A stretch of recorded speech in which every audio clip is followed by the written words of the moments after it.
Je nous souhaite une bonne conférence de presse avec l'espoir que tout ce que nous aurons dit vont éclairer du Congo, Rarek en cycle Asbel. La conférence de presse de Rarek Asbel qui concerne l'impunité généralisée dans notre pays et d'autres questions d'actualité, on va parler de tout ça. Cette conférence de presse sera animée par les professeurs Polikanga Moulaï Lumbala, Jimani Angala, fondateur du Rarek Asbel, président du comité national pour une assemblée constituante, avocat au barreau de Kinshasa Gombe. Professeur, vous avez la parole. Merci beaucoup, madame. Notre entretien de ce jour. Nous avons choisi de nous adresser à notre peuple à travers vous, parce que c'est vous qui êtes la courroie de transmission entre ceux qui ont quelque chose à partager avec notre peuple. Je présume que vous êtes tous familiers, parce qu'il y a des villages qui me sont très familiers ici et qui connaissent la mission statutaire de RAREC.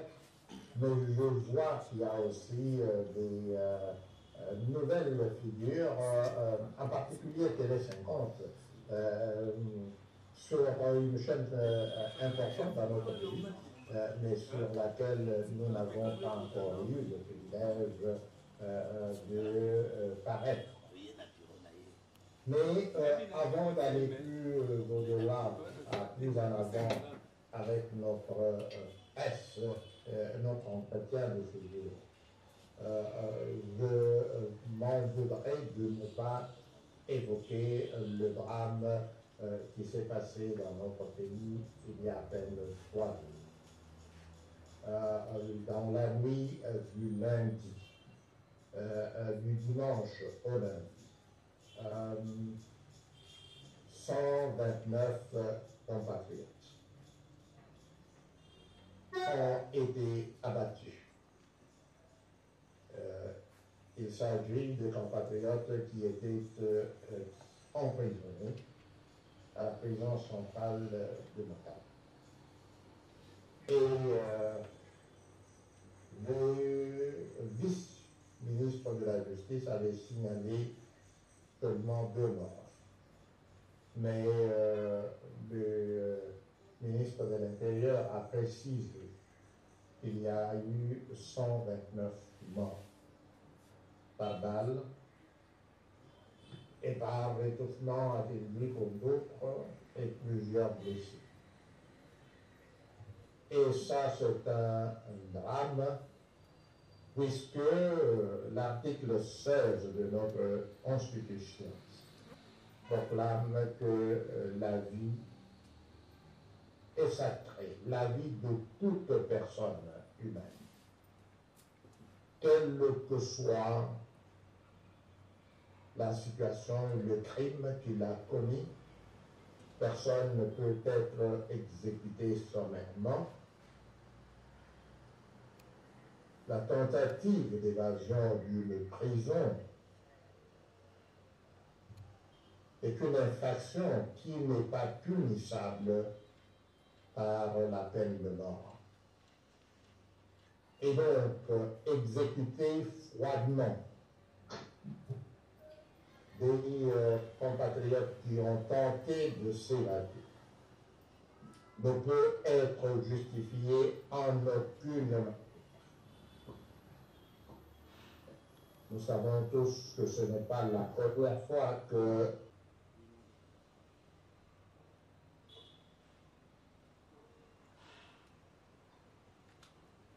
je vous remercie. Voulons maintenant rappeler brièvement la mission de RAREC. Vous savez, en tant que nous avons été fondés le 7 mars 2015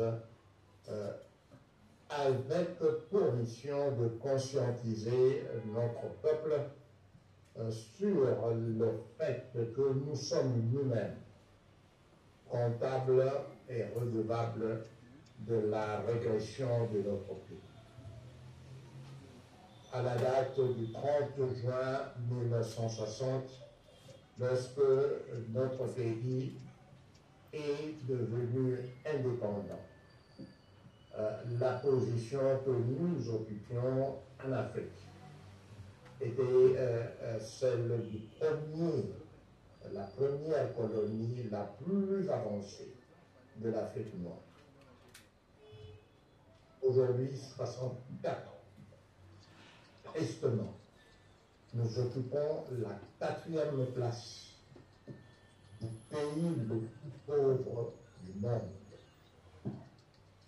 Il ne s'agit pas d'une contre-performance.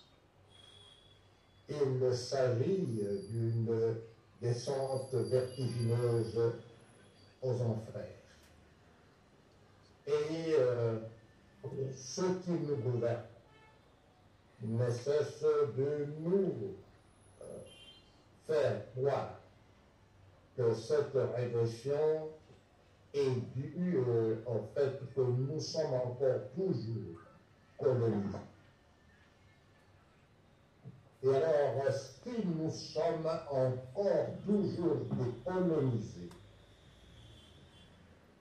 c'est-à-dire tout simplement que ceux qui nous dirigent sont le valet des colonisateurs. Nous ne pouvons pas continuer à accepter une chose et son contraire. Nous ne pouvons pas, en tant que peuple intelligent, croire que nous sommes sous-colonisés ou néo-colonisés, alors que partout ailleurs dans le monde, ceux qui nous dirigent, il y a une contradiction fondamentale. Et il est étonnant que les intellectuels congolais que nous sommes continuons de répéter jour après jour que la situation de notre pays est séquelée à cause des Occidentaux. Et donc, au cours de cette conférence de presse, nous allons répondre à vos questions en tant que journaliste sur cette problématique. Nous constatons aussi, et le point le plus central aujourd'hui que j'ai voulu évoquer, celui de l'impunité.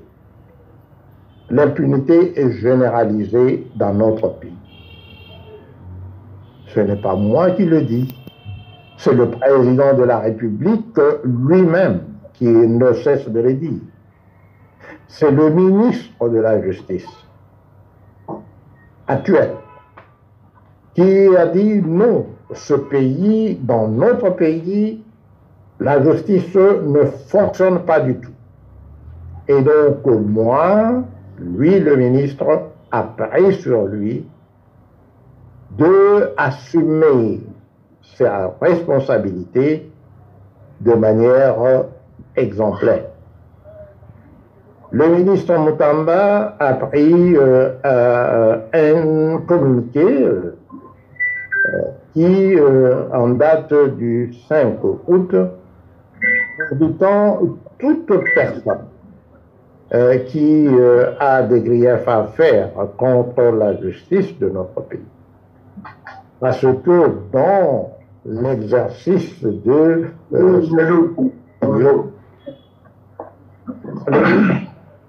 Quelqu'un a voulu intervenir? Ok. Parce que le ministre, dans le... Quelqu'un veut... Bonjour. Sinon, vous pouvez fermer ton micro, comme ça... Oui, oui. Okay. Alors, donc, nous voulons dire que lorsque le ministre a pris cette décision d'ouvrir les vannes, c'est-à-dire de pousser les citoyens à aller au-delà de leur peur. Parce que ce n'est pas une chose facile de dénoncer les comportements des magistrats. Alors, lorsque le ministre a pris cette décision, nous nous sommes dit que la mission de la REC de éduquer, de conscientiser, voici un moment opportun de contribuer à l'exercice de cette mission. Je suis membre effectif de l'association de professeurs de l'université du Kinshasa. Le 13 août 2021, notre association avait élu un nouveau comité exécutif. Cette décision de la petite n'a pas plu au recteur, au comité de gestion de l'université de Kinshasa. Le recteur s'est arrogé le pouvoir de s'ingérer dans la gouvernance de la petite. La petite étant une personne morale de droit privé, elle n'est soumise à aucun contrôle ni à aucune subordination juridique de quelque nature que ce soit vis-à-vis de l'université. Le simple fait que le siège social de la Pékin est situé sur le campus de l'université de Kinshasa ne donne aucune prérogative au comité de gestion de l'université de s'ingérer dans les affaires. Pas plus que le recteur de l'université de Kinshasa ne peut s'autoriser d'intervenir dans une querelle entre un professeur et son épouse, tout simplement parce qu'ils habitent sur le campus. Et donc, lorsque le recteur de l'université s'est permis d'interdire le fonctionnement de la Pékin sur l'université de Kinshasa, les membres de cette association, le comité exécutif élu, m'a confié le mandat, en ma qualité d'avocat, de agir en tant que de droit pour ramener les autorités de l'université de Kinshasa à leur place. Nous avons entrepris d'abord, comme il se doit, une démarche administrative en écrivant au recteur, en écrivant au comité au conseil d'administration des universités, en écrivant au ministre de l'enseignement supérieur et universitaire pour signaler cette anomalie. Rien n'a été fait de la part des dites autorités. Agissons en tant qu'avocats. Nous avons sommé par voie d'huissier judiciaire l'université de cesser son ingérence dans la gouvernance de la Pékin. Rien à faire. Le recteur a fait visiter.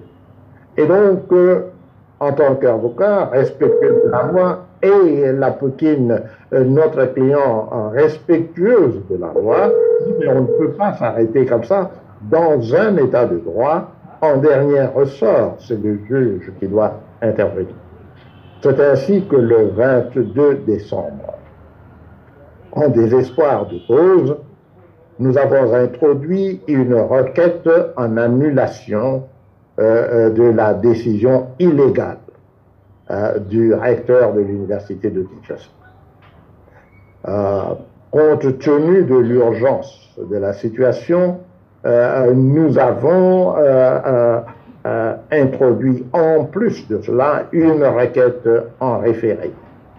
en la date du 30 décembre 2022. Jusqu'à ce jour, aucune décision n'a été prise par le Conseil d'État sur la requête en référé.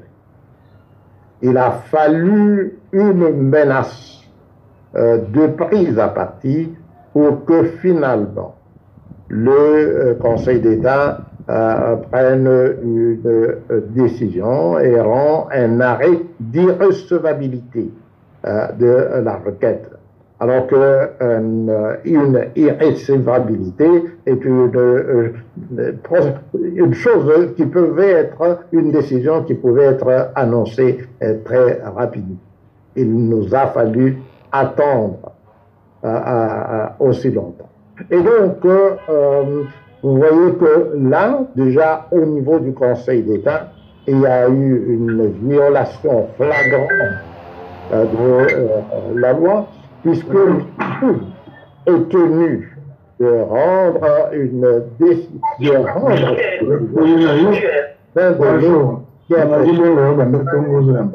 et ces délais ne sont pas extensibles. Éteignez vos micros, s'il vous plaît. Simon, éteins ton micro. Et donc, au niveau du Conseil d'État, la plus haute juridiction administrative, il y a eu une violation totale de la règle en ce qui concerne les délais dans lesquels la justice doit être rendue. Il y a d'ailleurs un proverbe que tous les avocats et tous les praticiens du droit connaissent, qu'une décision retardée est équivalente à un déni de justice. Le 28 janvier, nous avons introduit, parce qu'il s'agit d'une affaire civile, puisque le comité qui a été instrumentalisé par le recteur de l'université, un nouveau comité a surgi de nulle part, et avec l'assistance du recteur de l'université, ce comité s'est emparé du siège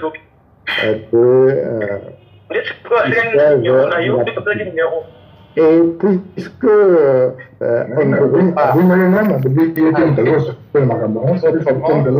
on disait que sur le plan civil, puisque le nouveau le comité, un comité surgit de nulle part, instrumentalisé par le recteur de l'université de Kinshasa, a pris possession par de voies de fait promues par le recteur de l'université.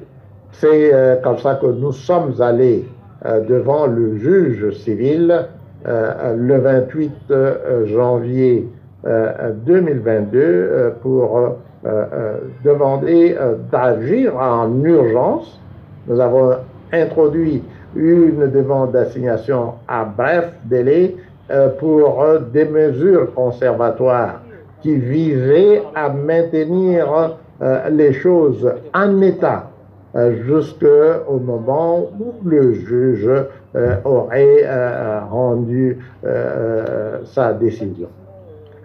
Rien à faire. Même là-bas, la justice a été manipulée et jusqu'à ce jour, depuis le 28 janvier 2022 jusqu'aujourd'hui, nous sommes en septembre 2024, aucune décision n'a été prise. Voilà pourquoi nous sommes allés au nom de la Poutine, et puisque le droit donne à toute personne intéressée le pouvoir de saisir le juge pour élever des comportements répréhensibles des juges dans sa mission de dire le droit, voilà, nous avons saisi l'opportunité présentée par le ministre de la Justice pour lui soumettre une dénonciation détaillée, justifiée, avec tous les documents à l'appui, comme il l'a sollicité. Notre lettre de dénonciation a été déposée et dûment réceptionnée par le ministre, par le cabinet du ministre hier. Les copies ont été transmises au président de la République pour information et des dénonciations complémentaires ont été faites auprès du président du Conseil supérieur de la magistrature, qui est l'organe légal habilité à sanctionner les magistrats. Et puisque la commission des infractions par les juges se fait aussi souvent avec de connivence ou avec la complicité active des avocats, nous avons également communiqué cette dénonciation au bâtonnier national de l'ordre des avocats de notre pays, ainsi que au bâtonnier du barreau de Kinshasa-Gombe et du barreau de Kinshasa-Matete, parce que les confrères qui ont représenté la partie adverse relèvent de ces deux barreaux, et d'autres confrères relèvent des barreaux de l'intérieur, comme le barreau du Congo central, etc. Donc voilà, mes chers membres de la presse, c'est que je tenais à partager comme information au début de cet entretien. Je vous remercie et je rends le micro à Forgiveness. Merci beaucoup, professeur. Nous vous avons suivi avec beaucoup d'attention. Maintenant, place aux questions aux journalistes. Le 13 août 2013. Et là, nous venons de vous suivre déclarer sans embâche que c'est à travers les avocats que les magistrats sont corrompus. Parce que vous l'êtes aussi, vous êtes avocat bien sûr. Pourquoi l'opinion publique doit-elle croire que vous agissiez autrement que votre confrère avocat, que vos confrères? Merci beaucoup, Madame Combe, pour votre question. Si j'étais un jeune avocat, votre question me troublerait. Mais mon âge n'est un secret pour personne. Je suis dans la profession juridique depuis un demi-siècle maintenant. Et j'ai été admis au barreau de Kinshasa il y a 47 ans. Le tableau de l'ordre des avocats de Kinshasa mentionne qu'il n'y a que 13 autres avocats qui sont plus vieux que moi dans la profession. Cela veut dire que la différence entre moi et mes confrères est claire. Je ne suis pas rentré dans la profession d'avocat pour gagner de l'argent. Et donc, par rapport aux autres avocats, c'est déjà un avantage. Le deuxième avantage, évidemment, c'est que dans le cas précis qui nous concerne, je suis moi-même membre de la Poutine.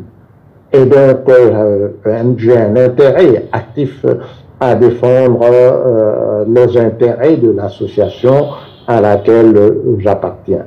Et donc, voilà les éléments qui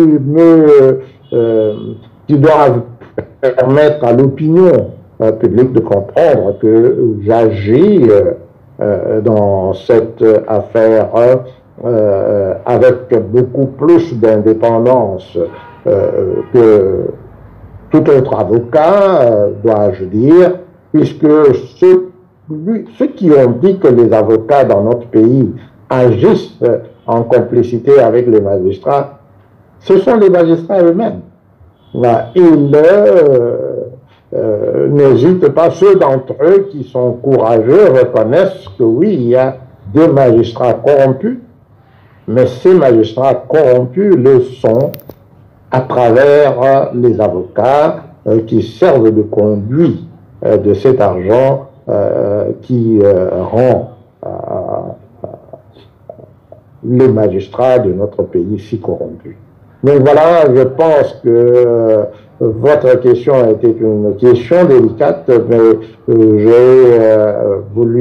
essayé, je crois, y avoir répondu honnêtement et de mon mieux.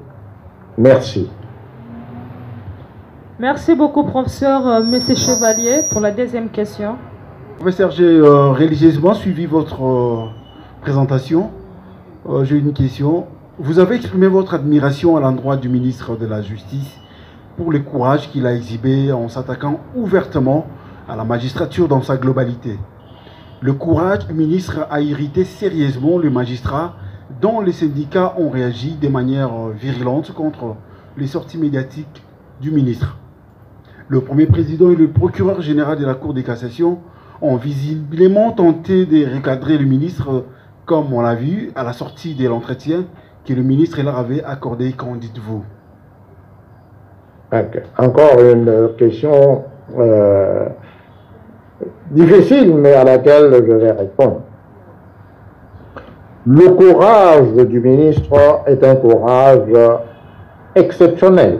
Je pense que nous nous en rendons tous compte.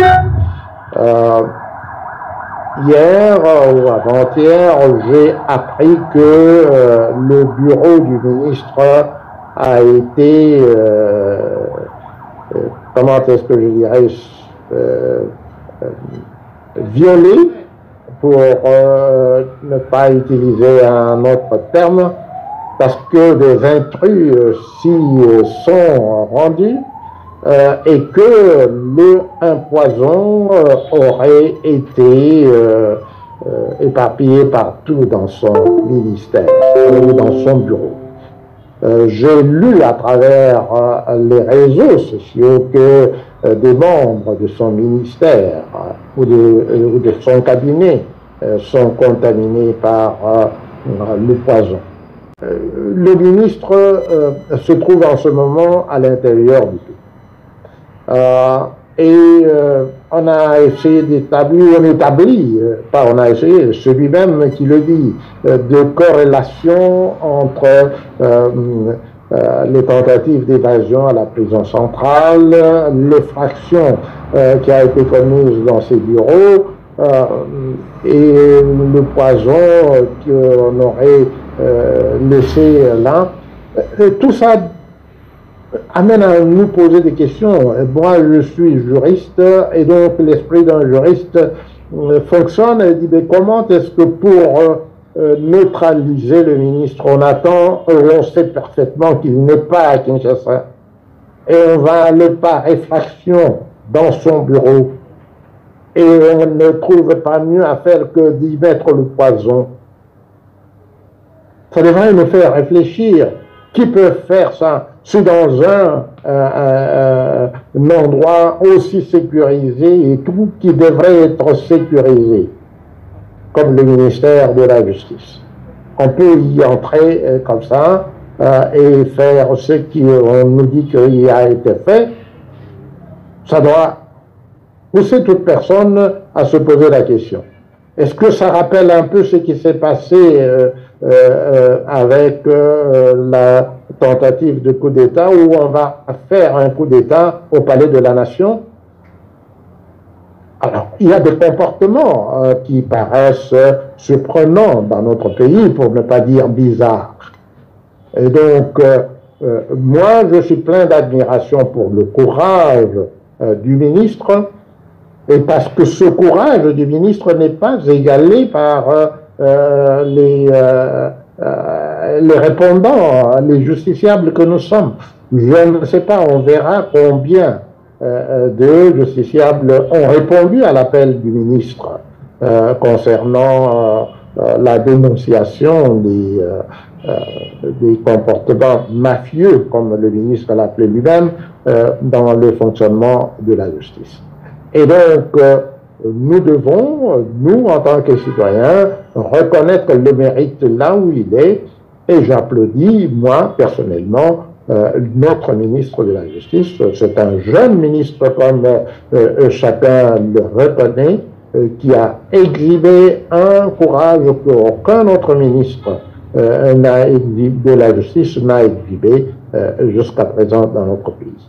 Je pense que j'ai répondu. Je ne sais pas si ma réponse vous a satisfait. Oui, merci beaucoup, professeur. Moi aussi, j'aimerais poser une question. Allez-y, Fabien. Merci, professeur. Bientôt, les comités exécutifs contre lesquels vous êtes en bagarre devant les tribunaux aura achevé son mandat. Ces comités déclarent qu'il a réalisé beaucoup de choses dans l'intérêt de membres de la Poukine. Il cite principalement ses succès en matière d'assurance maladie.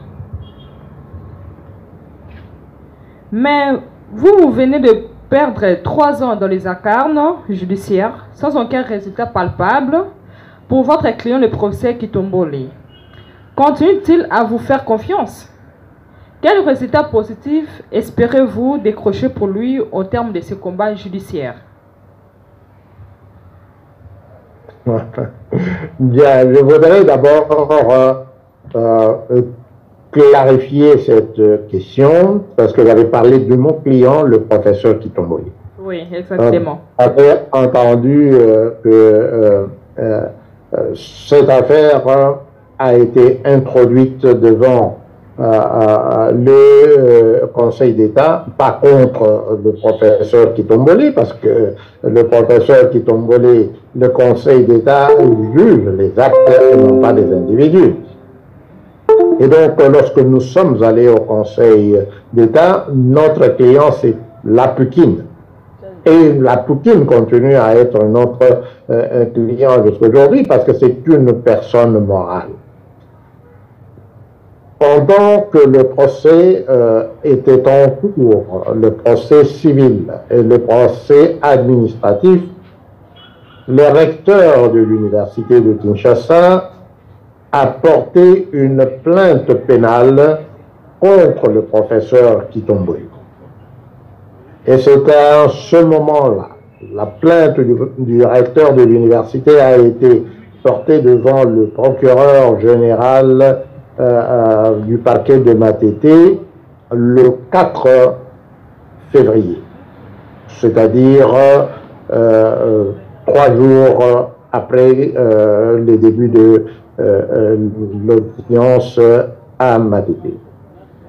Et comme j'étais déjà l'avocat de la Poukine, le professeur Kitombole, qui est le président élu de la Poukine, m'a demandé de le représenter, lui, personnellement, dans l'affaire pénale.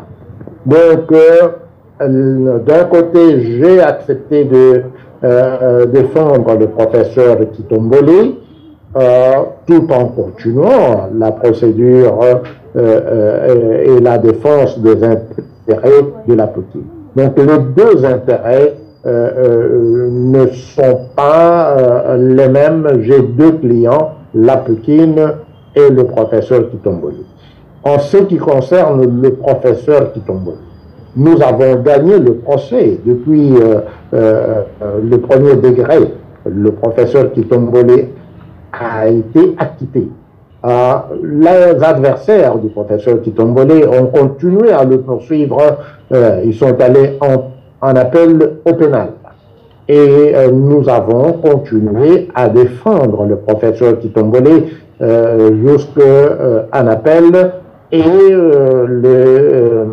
la décision d'acquittement a été confirmée. Et là, d'ailleurs, ne devait même pas être confirmée puisque l'appel était pratiquement sans objet. Donc, en ce qui concerne le professeur Kitongole, son intérêt personnel a été satisfait et donc maintenant je continue à défendre la Pékin et je n'ai pas besoin de recevoir des instructions venant du professeur Kitongole pour continuer ma défense des intérêts de la Pékin, dont je suis moi-même un membre effectif. Je pense que j'ai répondu à votre question, mais si la réponse ne vous satisfait pas, je pourrai toujours la compléter à votre guise. D'accord, professeur, merci beaucoup. C'est Madame Grace qui va vous poser maintenant la 4e question. Merci. Professeur, parlons un peu de l'actualité. Le pays continue d'aller mal. Malgré le pourparler de Luanda, aucune ici ne pointe vraiment à l'horizon en ce qui concerne la guerre de l'Est. On parle aussi de plus en plus d'un nouveau dialogue national sous l'égide de l'Église catholique comme un instrument pour rétablir la paix et la cohésion nationale dans notre pays. On dirait que c'est pour consolider cette nouvelle initiative de dialogue national que le pays de la SANCO a reçu vendredi dernier à Lubumbashi une délégation de l'opposition conduite par messieurs Seth Kikouni. Quelle lecture faites-vous de cette nouvelle donne politique? Merci.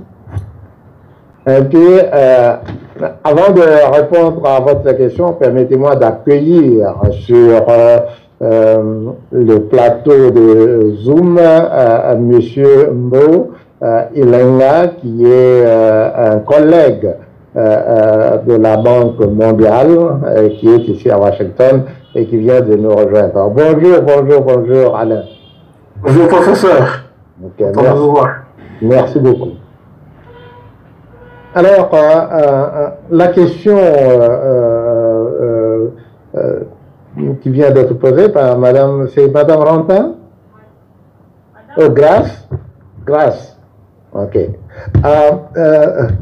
Dit une nouvelle donne politique, le dialogue national que les politiciens évoquent maintenant comme une voie pour nous sortir de l'état de guerre dans lequel nous vivons maintenant, parce que c'est le plus important. Je voudrais nous rappeler que le dialogue n'est pas un moyen juridique pour résoudre un quelconque problème. Pour ceux d'entre nous qui sommes mariés, nous savons parfaitement l'importance du dialogue, mais le dialogue ne contraint jamais personne à quoi que ce soit. Et dans notre pays, les politiciens semblent maintenant s'ingénier à nous faire croire que pour sortir de l'ornière dans laquelle ils ont réussi à plonger notre pays depuis le 1er juillet 1960, il faut qu'eux dialoguent.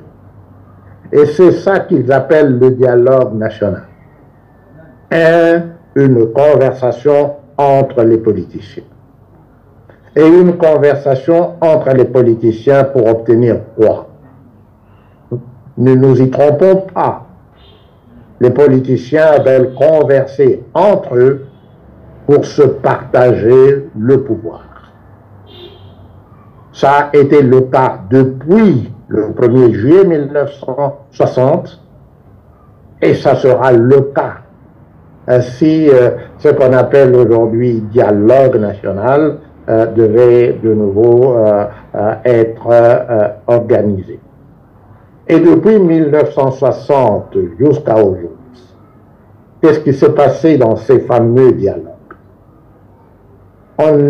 Ceux qui se disputent le pouvoir choisissent ceux qui le croient être à mesure de les entendre pour obtenir ce que eux, les politiciens, veulent, partager le pouvoir. Le dernier dialogue en date s'est effectué le 31 ou tout juste avant le 31 décembre 2016. Quel en a été le résultat? Une prolongation du pouvoir de M. Kabila à la seule condition qu'il devait le partager avec ceux qui ne voulaient pas qu'il reste au pouvoir. Chacun de nous se souviendra qu'en ce temps-là, on voulait comme Premier ministre le président actuel. Et que le président Kabila avait dit, n'y a pas question.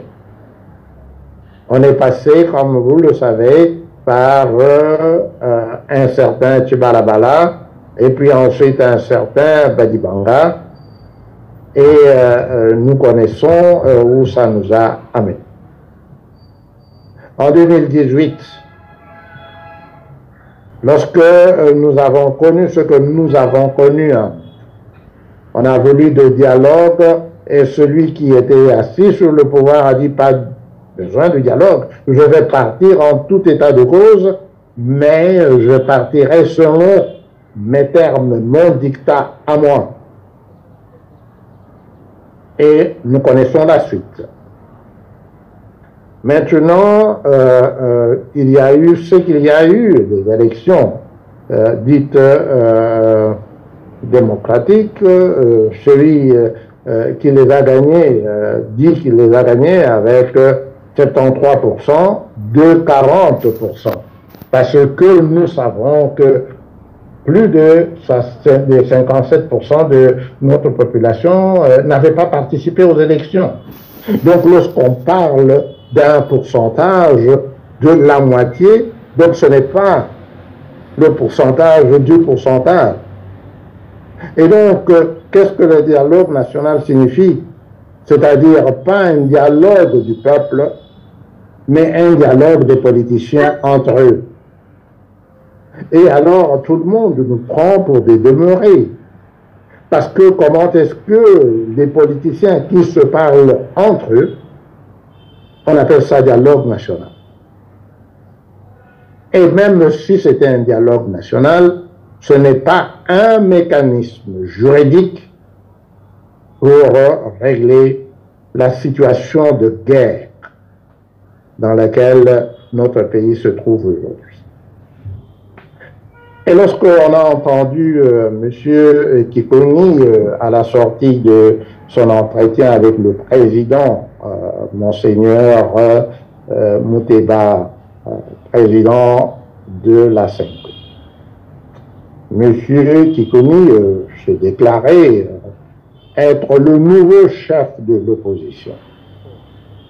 Et il a déclaré très clairement nous ne reconnaissons pas le pouvoir de M. Tshisekedi, nous ne allons pas du tout nous asseoir avec lui pour reconnaître son autorité de quelque manière que ce soit. Lorsque M. Fayoulou est rentré à Kinshasa, avant de rentrer à Kinshasa, il a ameuté le monde en disant « Je rentre, je veux, moi, amener la cohésion nationale. Venez m'accueillir massivement à l'aéroport et marcher avec moi jusqu'à la place Sainte-Thérèse. Et là, je vais vous dire comment je vais, moi, Fayoulou, rétablir la cohésion nationale dans notre pays. » Et il a expliqué très clairement que pour lui, il n'est pas question de répondre à la main tendue de M. Tshisekedi. Alors, est-ce que nous sommes vraiment, est-ce que nous faisons le véritable bon usage de notre intelligence? Et ceux qui croient disent oui, mais dans notre pays, c'est comme ça que les politiciens procèdent. C'est sans doute le président qui veut de ce dialogue. Il a dit dans sa conférence ou dans son interview au micro de Christian Lussakweno, et donc maintenant les autres. Les jeux sont déjà joués, tout ça, c'est comme ça que les politiciens congolais opèrent. Donc, ce dialogue national aura lieu. Alors, si nous en sommes réduits à laisser les politiciens nous manipuler, évidemment, il y aura moi j'appelle ça subterfuge. Parce que ce que nous devons réaliser maintenant, c'est que c'est nous, le peuple. L'article 5 de la Constitution stipule très clairement que la souveraineté nationale appartient au peuple. L'article 5 dit que le peuple exerce le pouvoir directement par la voie du référendum. Et donc, notre peuple doit comprendre qu'en ce moment, à cause de tout ce qui s'est passé dans notre pays depuis 1960, nous ne pouvons plus nous contenter d'être un peuple à la solde des politiciens. Voilà pourquoi je répondrai à la question, je résumerai ma réponse à la question de Madame Grasse en disant dialogue national, c'est c'est continuer à nous infantiliser pour penser que serait une solution, parce que nous devons savoir clairement que ceux qui se battent pour arracher le pouvoir, M. Nanga, pour ne pas le nommer, parce que celui qui a pris la tête de la rébellion du M23, ils ne seront pas invités à ce dialogue. Et donc, comment est-ce que vous pensez? C'est un dialogue entre Fayulu, Tikuni, Tshisekedi et Kagame. Et c'est ça ce qu'on appelle, ce que nous devons accepter comme étant un dialogue national.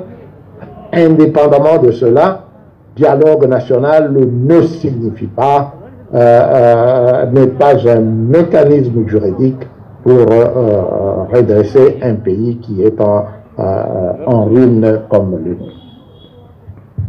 Voilà. Merci beaucoup, professeur. Madame Gisèle peut poser la 5e question. Il y a deux opposants politiques, à savoir Martin Fayulu et Seth Kikuni, qui vient de lancer un appel strict pour un dialogue national dont ils souhaitent qu'il soit chapeauté par la Senko et l'ECC. Les deux leaders de ces deux confessions religieuses viennent de poser des actes qui semblent aller dans ces sens. La autre question, vous êtes le fondateur de RAREC et le président du comité national pour Assemblée constituante, SENAC en sigle. Ces derniers ont lancé une pétition qui doit recueillir au moins 100 000 signatures pour exiger un référendum pour établir une assemblée constituante. D'aucuns pensent que ce n'est qu'un rêve VR que vous êtes, évidemment compte tenu de votre âge dont vous ne faites aucun mystère. Voilà. Pouvez-vous enfin expliquer à l'opinion publique pourquoi votre appel à une assemblée constituante n'est pas une proposition purement utopique, parce qu'une assemblée constituante paraît totalement antinomique avec le dialogue national dont on parle de plus en plus. Merci. Merci beaucoup, madame. Un rêve, oui.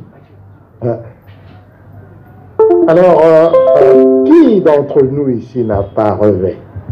Nous avons tous, et j'aime toujours, évidemment, compte tenu de mon âge, je me souviens quand j'avais pratiquement l'âge de ceux qui sont encore célibataires parmi vous. Personne ne peut fonder un foyer sans avoir rêvé de la personne avec laquelle il va s'unir pour fonder un foyer. Et donc, le rêve, tout commence par le rêve. Et si vous souhaitez construire une maison et que vous pouvez rêver de construire un château, ou vous pouvez rêver de construire tout simplement un taudis. Mais si votre rêve a consisté à construire un taudis, vous n'arriverez jamais à construire un château. Par contre, si vous rêvez de construire un château, vous pouvez finir par construire un taudis. C'est-à-dire que vous serez toujours à l'abri des intempéries. Donc, pour ceux qui pensent que l'Assemblée constituante serait un rêve utopique, je voudrais partager ceci. En 1776, ce que nous appelons aujourd'hui les États-Unis d'Amérique était une colonie. C'était 13 colonies britanniques, totalement sous le contrôle, comme n'importe quelle colonie, de la couronne britannique. Mais nous savons tous, de par l'histoire, que ceux qui ont peuplé les États-Unis venaient de partout. Essentiellement, en ce moment-là, quand on dit de partout, c'est-à-dire de partout en Europe. Ils étaient venus spécialement, c'était des Huguenots, les Français qui fuyaient la persécution, la guerre des religions. Ensuite, les Italiens qui ont fui la famine. Je ne vais pas continuer l'énumération. Donc, un pays comme les États-Unis est parti sur la base de la déclaration de l'indépendance des États-Unis, qui était un rêve. Et c'est de ce rêve-là que, aujourd'hui, un pays comme les États-Unis, qui est admiré pour tous ses excès, est devenu le pays le plus avancé du monde. Et ici, puisque j'ai ma famille, c'est-à-dire ma femme, mes enfants et moi-même avons eu le privilège de vivre aux États-Unis depuis plus de 43 ans maintenant. Et donc, nous sommes des témoins de ce qu'un rêve peut engendrer. Et voilà pourquoi ma première réponse, que l'Assemblée constituante n'est pas un rêve. La deuxième réponse, c'est que, en fait, quand on ne comprend pas le sens de ce qu'est une Assemblée constituante, on a parlé dans la question précédente de dialogue national. Mais l'Assemblée constituante, c'est le dialogue le plus formel. Parce que dans la proposition que nous avons faite, ce ne sera pas une assemblée de politiciens, mais ce sera une assemblée dans laquelle chaque groupe, catégorie socio-professionnelle de notre pays enverra un délégué, un seul. Et d'après notre conception, nous avons identifié, nous sommes déjà 26 provinces, 145 territoires, 103 villes, et y ajouter les catégories professionnelles qui nous représentent tous, comme les médecins, les avocats, les magistrats, les policiers, les militaires, les femmes, les représentations des femmes, et y compris les élèves de 18 ans qui ont terminé en juillet dernier. Et donc, quand nous avons fait la sommation de toutes ces personnes, ça sera 549 pays venus de partout. 549 délégués, excusez-moi. 549 délégués venus de partout, y compris de 20 pays dans lesquels il y a une grande concentration de nos compatriotes. À commencer par les 9 pays qui avoisinent le nôtre, et auxquels on ajoute les 5 pays que la CENI avait retenus pour la dernière élection, et auxquels nous ajoutons l'Italie, l'Allemagne et quel autre pays, et 2 autres pays africains, notamment le Kenya et le Cameroun. Mais vous voyez que cette construction de l'esprit n'est pas une construction utopique, mais c'est une véritable manière de promouvoir la renaissance de notre pays. Parce que l'Assemblée constituante comprendra, y compris nos compatriotes des territoires qui sont actuellement occupés. Et donc c'est nous, en tant que peuple, qui prenons conscience de nous-mêmes pour reprendre le pouvoir qui nous appartient et qui n'appartient pas aux politiciens.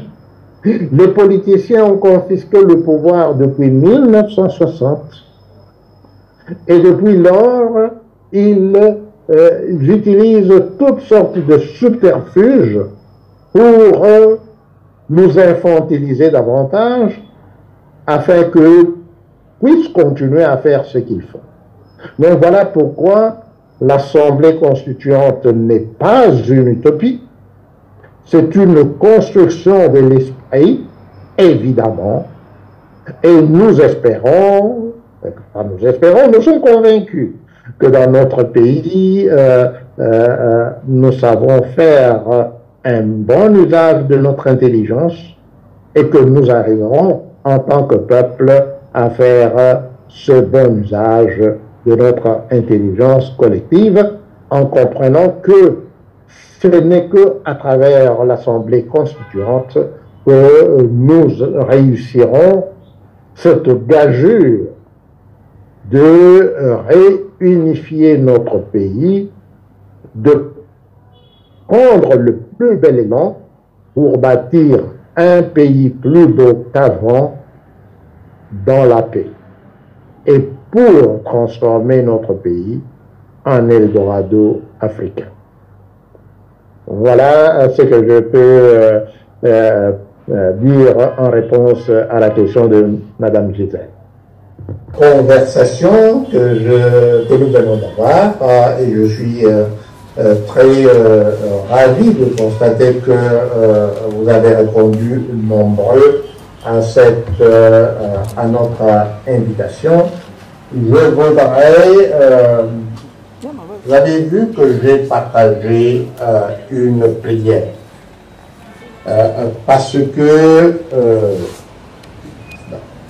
j'ai dit et j'aurais dit que moi je suis un chrétien catholique pratiquant. Ma première, quand j'étais plus jeune, je pensais que je deviendrais prêtre, mais ne l'étant pas devenu, je n'ai pas cessé de croire que la foi catholique que mes parents m'ont transmise depuis que j'étais bébé, parce que j'ai été baptisé le jour même de ma naissance, n'est pas une vaine chose. Et donc le 22 août de cette année, j'étais en train de penser à notre pays et la prière pour tout chrétien n'est pas simplement la récitation de la prière. Donc dans ma réflexion et dans ma prière individuelle, j'ai imploré notre Créateur pour qu'il nous donne pas d'autre miracle que de nous amener à utiliser à bon escient l'intelligence dont chacun de nous a été doté par notre Créateur, y compris par le fait qu'il nous a placé lui-même souverainement sur les 2 345 409 km². Et si vous le souhaitez, ou ceux d'entre vous qui souhaitent l'heure, je veux humblement vous demander. Prions ensemble pour que Dieu nous libère de tout esprit d'extrémisme, de racisme, de sectarisme, de tribalisme, de vengeance et de xénophobie, afin de stopper la guerre et de transformer la RDC en Eldorado africain. Dieu Tout-Puissant, éternel des armées, Dieu d'amour, Dieu de bonté, Dieu de fidélité, Dieu de miséricorde et source de sagesse. Dieu plein de compassion et de pitié pour l'humanité, pour tout homme et pour toute femme, quelle que soit son origine, son pays ou sa race, son éthique ou sa tribu, sa croyance religieuse ou son affiliation politique. Regarde avec amour et avec bonté ton peuple, ces peuples que tu as souverainement placés au cœur de l'Afrique, sans aucun mérite particulier de savoir. Ces peuples qui meurtris par la méchanceté de l'homme, dans sa chair et dans le sens depuis la cession de son pays, à l'indépendance le 30 juin 1960. Cette méchanceté est inspirée et nourrie par ses mots et ses vices. Abus du pouvoir de tout genre, avarice, corruption, culte de la personnalité, cupidité, détournement des derniers publics, égoïsme, mensonge, qui gouverne ton peuple, qui souffre si misérablement depuis le 1er juillet 1960. Ô Dieu d'amour et de bonté, selon ton plan merveilleux que tu as défini souverainement depuis le commencement des temps pour cette région florissante, placée par toi au cœur de l'Afrique. Libère ton peuple qui vit dans cette région de la peur qui les tétanise et qui l'empêche de s'élever, afin d'assumer lui-même son destin souverainement et avec sagesse, prévoyance et détermination. Donne ainsi à ton peuple le courage dont il a besoin en ce jour pour s'exprimer et pour faire entendre clairement sa voix, qu'il clame que l'heure a sonné et que le moment est venu, pour arrêter la guerre et pour réconcilier tous les fils et toutes les filles de notre pays, afin de transformer la RDC en Eldorado africain. Nous t'avons ainsi prié, ô Père Tout-Puissant, Dieu d'amour, Dieu de bonté, Dieu de miséricorde et Dieu qui est plein de pitié pour sa création et que nous sommes. Amen. Amen.